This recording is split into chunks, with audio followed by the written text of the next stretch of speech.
The LV County Championship match between Somerset and Nottinghamshire in Taunton appears to be heading for a draw, not helped by some late rain on the third evening, 45 minutes or so before the scheduled close.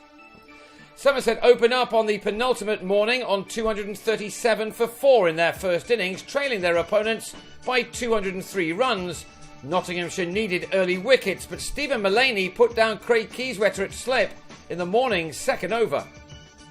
The home side's first target was to get to 291 to avoid the follow-on, with Alvaro Peterson looking good. Having resumed his innings on 62, that was never going to be a problem.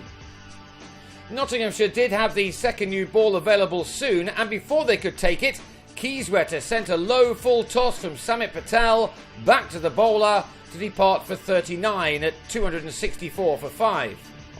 3 overs later, the new cherry was called upon, but it didn't bring the visitors any more success initially. Peterson and Johan Myberg had to work hard for their runs, but they were able to punish anything wayward, as Somerset indeed did reach that follow-on avoidance target just before Peterson was caught behind off Ajmal Shahzad, just 6 runs shy of his 100. That brought in Peter Trigo, and he seemed to have only one thing on his mind, and that was to play some shots.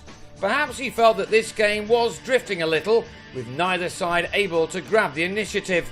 He took it upon himself to do that as he went for his shots. Nottinghamshire kept chipping away, knowing that a lead of around 100 in the first innings would have been very useful.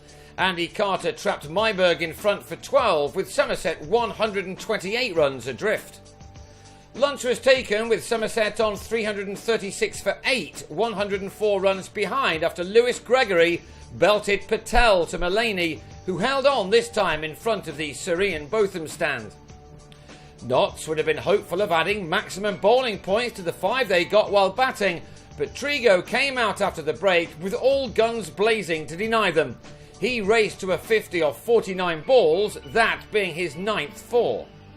He was now really going for it, as Patel was discovering. When Trigo hits a ball, it stays hit, and in a flash, the lead Nottinghamshire were hoping for on first innings was evaporating. From almost nowhere, Trigo helped his side close in on their 5th and maximum batting bonus point. That was earned off the very last ball of the 110th over, as Alfonso Thomas just cleared the long-off fielder.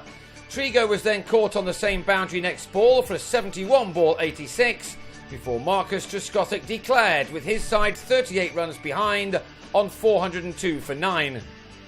Thomas then dragged the ball back off the pitch to trap Mullaney in front for 5, as the home side tried to get into the visiting batting lineup to give themselves a chance of chasing down a gettable score on the last day. Michael Lumb perhaps didn't learn from Mullaney's decision to shoulder arms, and this ball from Thomas wasn't too far away from the stumps either.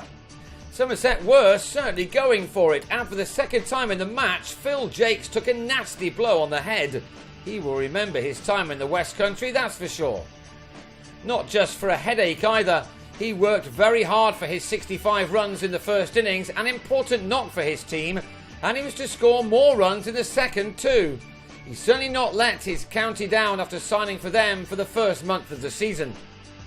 Lumb also ensured that Somerset were not able to put too much pressure on his team.